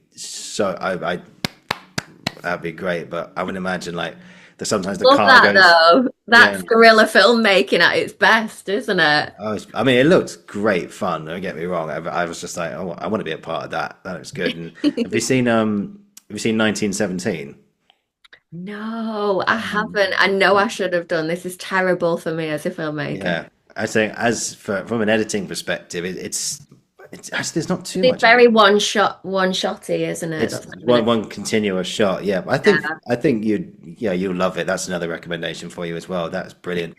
And they have another one of those running shots at the end. I won't say what it's for because I won't spoil it, but they have one of those shots and you realize that they were shooting with this massive truck which had like lots of cameras, different places. I remember they said, look, we've only got one chance to do this. So they said to the lead actors, George Mackay, they said to him like, okay, George, we've only got one take to do this, so please do your best. And so No pressure. no pressure. I think it was that anyway, but I think if there was a mistake, they would take 3 hours for them to reset up or something like that. But a long time. We can't have that, can we? But yeah, but I think for anyone out there who's watching or listening to this, who are thinking, oh, I'm not sure if I want to go into film production, but I'm not sure if I want to do it. What advice would you give to aspiring filmmakers and both corporate for fiction or both in your case? So obviously we follow each other on Instagram, don't we? And I am on a mission to empower actors I think all actors should create at least one short film. A lot of actors will go and pay for show reels and show reel scenes and things like that. And I'm guilty of that as well. And I think again, it's that giving the power away because you someone's putting you in a box of like, right, we'll do this show reel scene, unless you write your own show reel scenes. Yeah. But I think for an actor to have a short film, it's a complete product. You can send it to casting directors, that it can show your range, like what journey that you can take a character on a journey, that you can hold a whole carry a film. Like, are you a lead actor? Can you carry a film for an entire, like 10 minutes? Can you carry that film? And also, if you can then submit that to film festivals, have it, if you're really, really lucky and it gets accepted into some film festivals, then everyone's watching you. You've got filmmakers all around you that you can network with. I just think I wish, and maybe my journey would have been different. I wish as an actor, I would have, when I was like sort of in the early part of my acting, I wish I would have taken the bull by the horns more and created my own work. I think it would have helped. It would have given me the full appreciation of being on the other side of the camera and realizing, everyone's got their stresses. The director's stressed, like is everything going to be working out? Everyone's on set, everyone is probably in their own heads. The DOP is thinking, right, is the SD card going to F up? Yeah. Everyone, all them technical elements that everyone's worrying about. The director's worrying about, not worrying, but thinking about 10 million things as well. And I wish that I would have had more of an appreciation for that. And also storytelling techniques and knowing who I am as a character, as an actor. What are my strengths? What are my weaknesses? If you have to be really passionate, because passion will get you through when when everyone's dropping like flies on your short film, and you know your location pulls out at like a week before, and you've got this entire crew and everything. Yeah. Um, I think if you can just do one film, it will make you feel invincible. It really Mhm. will. Yeah. And give you such an appreciation of the art of filmmaking, Yeah. being And an it's, actor. I'm not being flippant, having done a film myself, and you've done many, it literally is blood, sweat, and tears. But it's great. It's great. But then nothing beats that final moment where you see it all put together for the, and Yeah. then you go, I'll ask you this question quickly is, so how do you know when a film's done? Is it literally to a point where you think to yourself, there's nothing more I can do with this, or is it something else?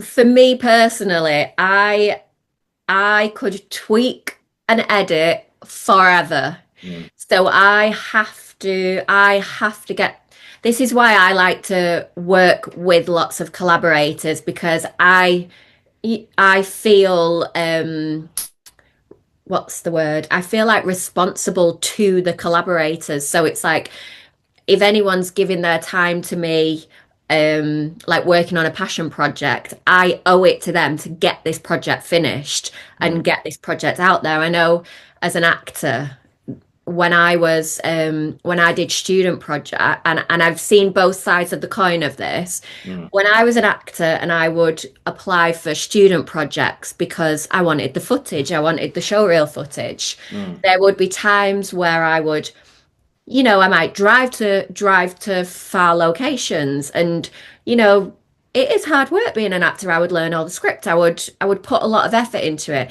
and then I wouldn't get the footage. Mm, Somebody wouldn't finish a film. Maybe that was because they were, busy on other things, or they were embarrassed of it. They weren't proud of it. But I now know, being on the other side of it, when I was putting out casting calls and it was a student project, I would get a lot of actors being like, oh, this is, being a bit like ratty with me, like, this is a student project. Like, am I going to get the footage? You know, and for me, I had to take that on the chin because I've been on that other side of it. yeah, yeah, yeah. Um, but so I think this is a very long-winded answer, but I get to the point where I'm like, I like to set a date and say, this is like, we're shooting these dates, we're going to have this much post-production. I'm saying this, but my project at the moment is really eking along and I Mhm. need to get that one finished. But I think you've got all your pre-production, then you've got your shoot, and then plan your post-production and have an absolute final deadline. So I always set myself deadlines of, right, I need a rough cut by this date, and then I can tweak it I allow myself like this amount of time to tweak the edit, and then I'll picture lock and send it off for like audio, color grading. So I set the date before I even start shooting, because Wow. otherwise it will go on and on and on, and I'll think, oh, I'll just change that. I'll change that. And it's good to always have a bit of a break between edits, like you can constantly watch something Definitely. Definitely. Yeah. and then I always create a new time. Every time I do a tweak, I'll create a new timeline so I can always go back to my original edit. And sometimes I might do like five different, tweaks, and then I'll go back to my first edit and I think I nailed it on that first one. Like, why have I messed about with it so much? Like, I was happy with that first edit. So yeah, but always, for me, long way of saying always have an agreed deadline, because Yeah. you'll tweak it forever. Yeah.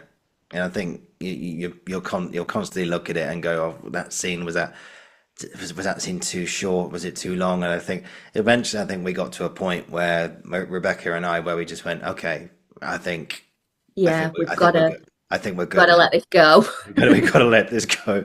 It's been a labor of love and a lot of blood and a lot of sweat and tears. Maybe not so much blood, as far as I know, but definitely a lot of sweat and definitely a bit of tears. But but we got there in the end. We got in the end, And then and did you get to, I know my final year at uni, did I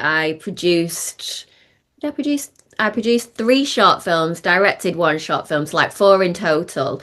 And we had like hired out a cinema and mm, had a screening of them. And that was so amazing just to see, we had all argued throughout the process, not argued in a bad way, but like we were all very passionate about our projects, and we'd had ups and downs and people not pulling their weight, and we were in our final year of uni, so we were affecting each other's grades. wow, So we were like, but then we all came together on that night and watched our films, and were like so excited just to see them all up on the big screen. And yeah. I wish we had done a cinema now, but then no, we got a TV in the room and just we all just watched each other's stuff and everything. Yeah. It yeah. was, yeah, it was great. I think ours was the first one to go up as well. I think, and when it was over, it was like, oh, thank God for that. Yes, no, no, not so much Oh, that, but we're actually we're trying to expand it right now and just like get it into a good place and stuff. But more on that to follow in the future. But yeah, no, but I'm glad we did it though. It was a good experience, and like I want to get this in now. I'm not sure if I said this earlier, but my respect for filmmakers like yourself who love the edit and do this for a living, like the Mike Lees, the Chris Nolans, the Tarantinos, the people do it on oh, an I epic know. scale. Yeah, I know they've got a big team behind them and they can ask anyone to help them out and stuff, but ultimately they're in charge. And people like Bradley Cooper who directed Maestro, starred as Leonard Bernstein, produced it and marketed it. Yeah, you How gotta the take your fuck hat did off he do to the that? I don't know how yeah. he did that, but my respect for filmmakers now has just gone through the roof, and I congratulate them, and of course yourself as well, and just what you do and stuff. And I mean, I'm so early in this like journey. I'm the same as you, like mm, people further ahead of me who even at this point, I can't even imagine the time and effort and blood, sweat and tears that goes into a feature film. Like I'm cutting my teeth on short films, and they are, they take a lot. They take a lot yeah, out of you. So I bet they do. feature films, and that is definitely my journey. That's where I want to get to. Yeah, and Um, I tell you what, like if you go to see something like Oppenheimer, and you think, how long was that edit? I don't want to know.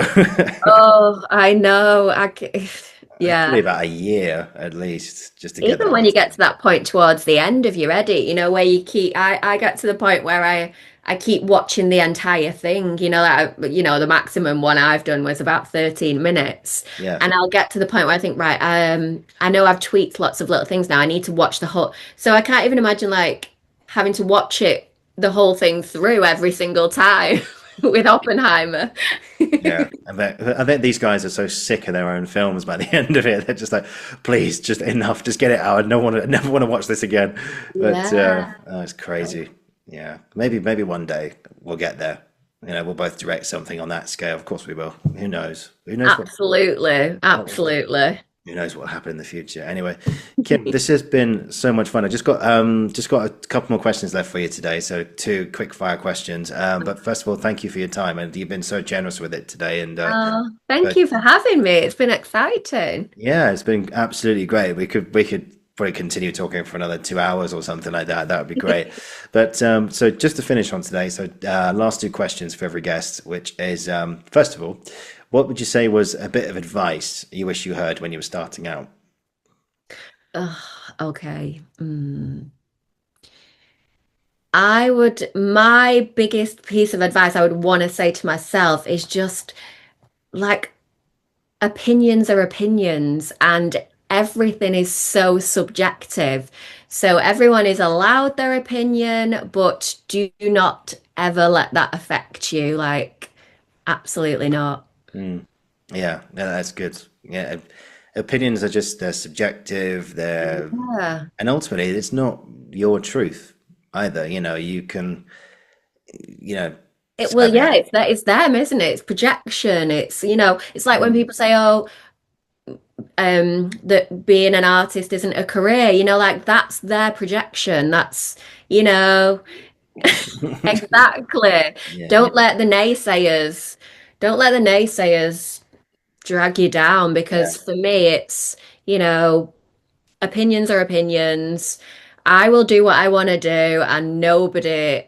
I think because I've come through that journey of let opinions really affect me in the past, mm, and now I'm at that point. But it's taken me to get to like 40, which is why I'm like tooting my horn of like really, really on my Instagram, I'm really probably quite brutal, but it's because I want people to know like it's all bullshit. Sorry, I'm swearing, but no, fuck it, go for it. it is. It's like don't let anybody tell you that you can't do it.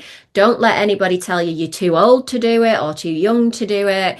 Just don't let any of those opinions affect you. You can listen to them, and if it's a respected person, I'll always take on people's I'll listen to what people have to say if I respect them. What's the famous saying about being in the arena? Oh, I can't think who said it, but it's like I'll only take advice from someone who is in the arena with me.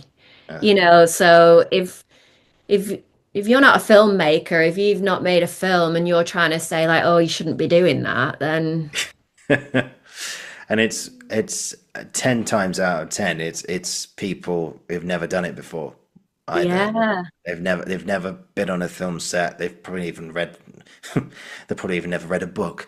But you know, Or even that voice in your head though, where I don't know where that voice comes from. That's like, you're not good enough to do this. You shouldn't be doing this. Like yeah, who are you as one of the sort of storylines in my head was you're an actor, Kim, stay in your actor box. mm, Like you can't write a short film. You can't direct a film. You can't do this. You're an actor. Stay in your lane. And it's like, yeah. no, like you're a creative person. You've got many lanes. Yeah, Yeah, write a script, direct it, be a yeah, photographer, try everything. yeah. I think obviously I can't speak for you now, but I think the acting lane that might open up again for you at some point. Yeah. Do you think so? I think so. Yeah, yeah. I'm not. I mean, I'm not saying like I don't know, but I mean, like you said earlier, just never say never in that sort of thing. Yeah, And who knows? You might be surprised, but that's maybe. never say never, which is good.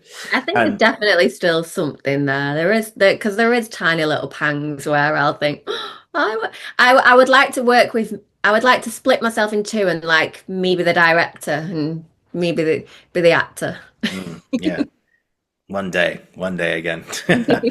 It's like written, it's directed and starring Kimberly Ford. There you go. That's a good title. And finally, today, what would you say has been an experience or experiences you've had in your career up to now that you'll never ever forget? Oh wow, gosh, that is a tough one. Um, wow, that is a tough one. Um, oh, actually, I know this is gonna sound very, so I would say for me, my graduation day of uni Mm, was honestly the most, I will never forget that day because I felt like when I went to drama school, I felt like drama school had eaten me up and spit me out. And I just was a bit like a shadow of myself and I was questioning everything. And I feel like when I went to uni, again, I was out of place at uni. I was loads older than everybody. I felt like I didn't fit in, which was quite similar to my experience at drama school.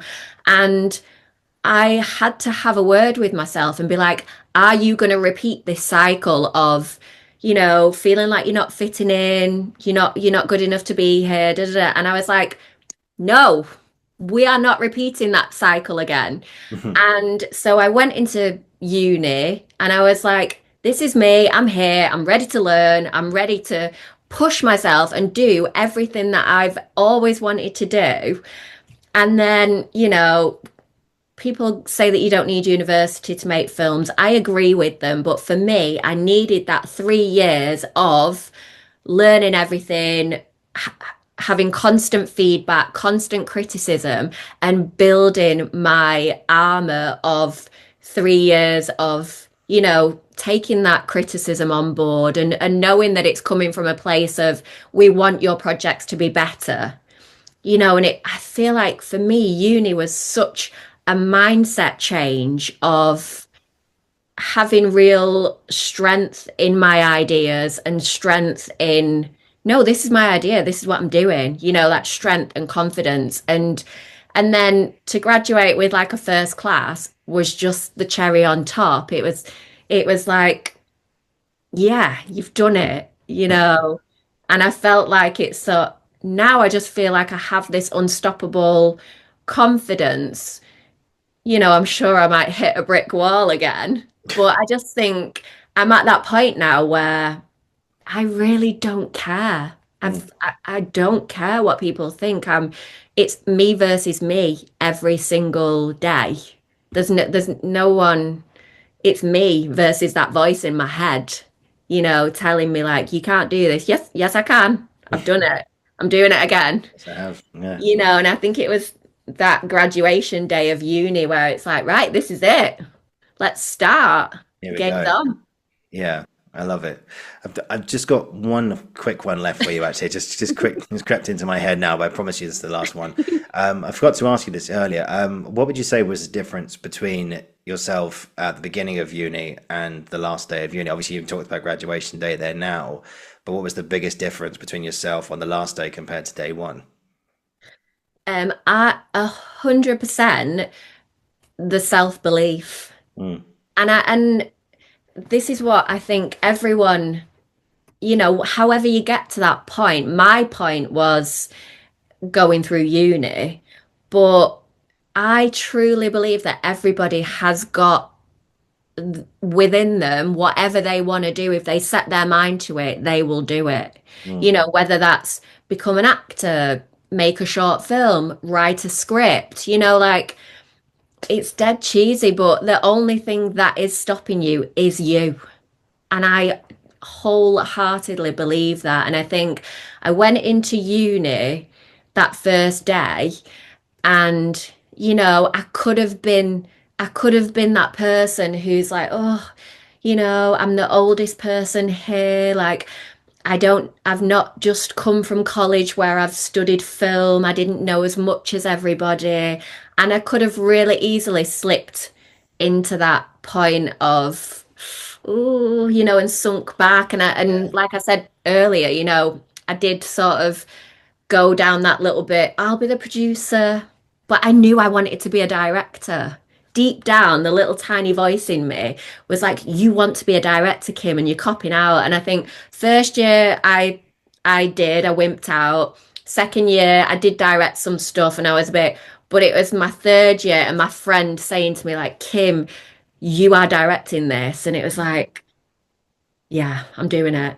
And I think doing that and forcing myself to do it and having to finish uni. Like I'd quit my job to go back to uni. So there was no, and everyone had been like, oh, and you're quitting your job to go back into full-time education. Yeah. Oh, should you be doing that at your age? Fuck Um, off. I mean, I was in a very privileged position to be able to do that. I will caveat that. Yes. But I, I there is no way I was quitting. I Yeah. was not going to quit, but I think because I had that inside of me, it's that saying, isn't it? Everything is on. I've said too many sayings, but I am a sayings person. Everything you want is on the other side of fear, isn't it? Very It's true. so true. Like Very you true. have to get to the edge of the cliff and jump. And Yeah. like that's what I felt like uni did for me. At the beginning of uni, I was at the edge of the cliff. And I'm like, ooh. And then year three, I was like jumping off, Yeah. parachute or not. Yeah. It's like, get me out, get me off here. Yeah. And then you realize it's like, it's the awakening of realizing that the only person who had been stopping me from doing all of that was me. Like, I Mm. didn't need I loved uni. I didn't need uni, but I needed that time, the 3 years, and the criticism, and I needed all of that to get me to that point. But I don't know, did I need it? I don't know. I Yeah, think people have to, you have to put yourself in situations that are going to push you. yeah. But either way, those experiences got you to where you are now, and then Yeah. where you're going to go next. So, I don't know what the next challenge is, this next short film that I've got, which is one really close to my heart, and it's gonna be a bigger, the biggest one that I've done, like with the nice. most amount of characters.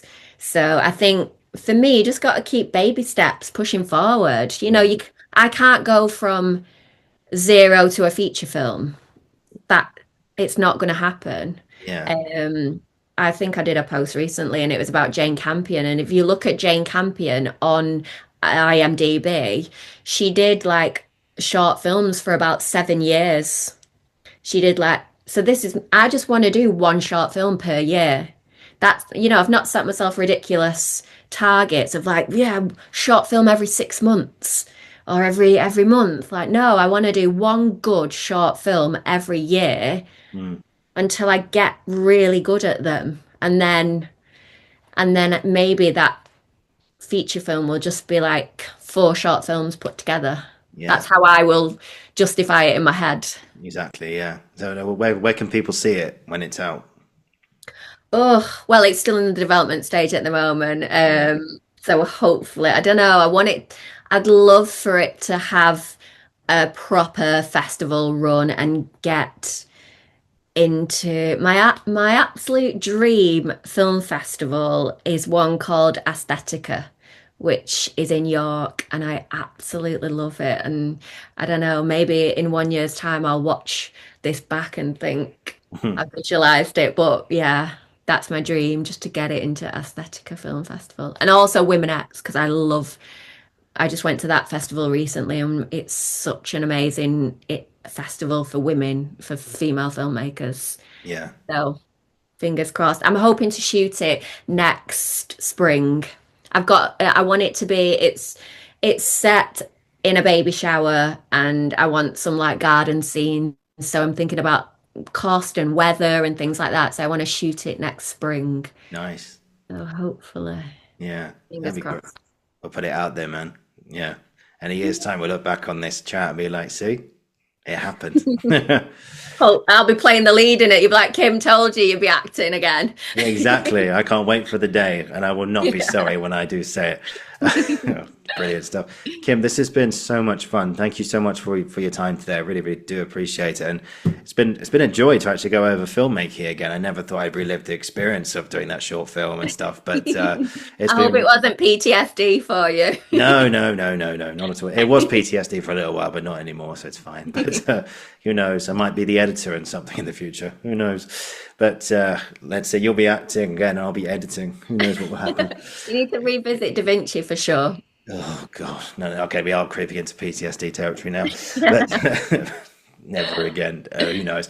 No, but Kim, thank you so much for today. This has been absolutely great. I've loved talking to you about stuff, and there's still so many more things left for you. But we'll pick this up again in the future at some point. I love that, and yeah, just again, thank you for being so generous with your time, and it's been a pleasure to talk about your work and everything in between. So thank you very much. If you just hang on, I'll finish the recording. We'll have a tiny debrief, then you can shoot back to more editing, etc. And And thank then, you. Your podcast is amazing. People oh, need to check this out. Really oh, thank interesting you. guests. Thank you. It means a lot. Thank you very much.